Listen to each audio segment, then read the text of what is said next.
Hello friends, आज आम महात्मा गांधी विषय रे किछि फैक्ट जानिबा। देख, सर्वप्रथम आम जानिबा जे तांकर जन्मस्थान कोठी, तांकर पिता, तांकर माता, एडा समस्त विषय रे प्रथमे आम जानिबा। देख ना, महात्मा गांधी पूरा नाम थिला मोहनदास करमचंद गांधी।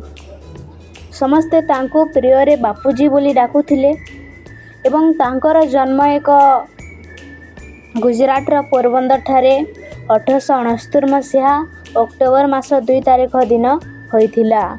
एवं तांको पिता थिले कावा गांधी एवं तांको माता थिले पुतुली बाई एवं से 1882 मसीह रे अल्प बयस रे से कस्तूरबा गांधी को विवाह करथिले एवं से निजर उच्च शिक्षा पाई 1888 मसीह वकिलाती भावरे बा आईन शिक्षा पाई से कौन करथिले इंग्लैंड को 1888 मसीह जाइथिले।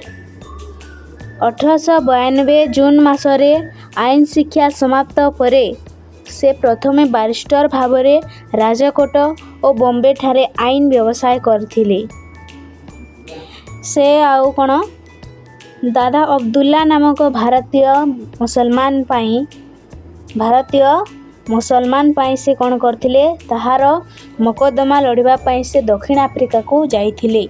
दक्षिण आफ्रिकार गोटे नाटाल नामक गोटे स्थान को से जाइथिले एवं दक्षिण आफ्रिका रे हमर श्वेतांग मानकर अत्याचार जोगो हमर 1894 मसीह रे कौन करथिले नाटाल भारतीय कांग्रेस दल राजनैतिक दल सेठारे गठन करथिले।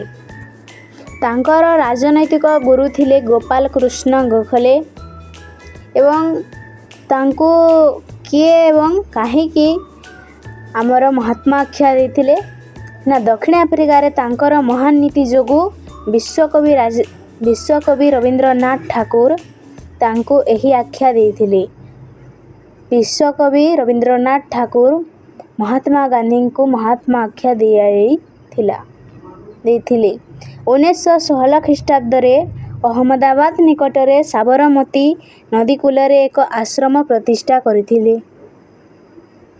एवं तांकर दुखवशतः तांकर मृत्यु 1948 मसीहा जनवरी 30 तारिख दिन तांकर मृत्यु होइथिला।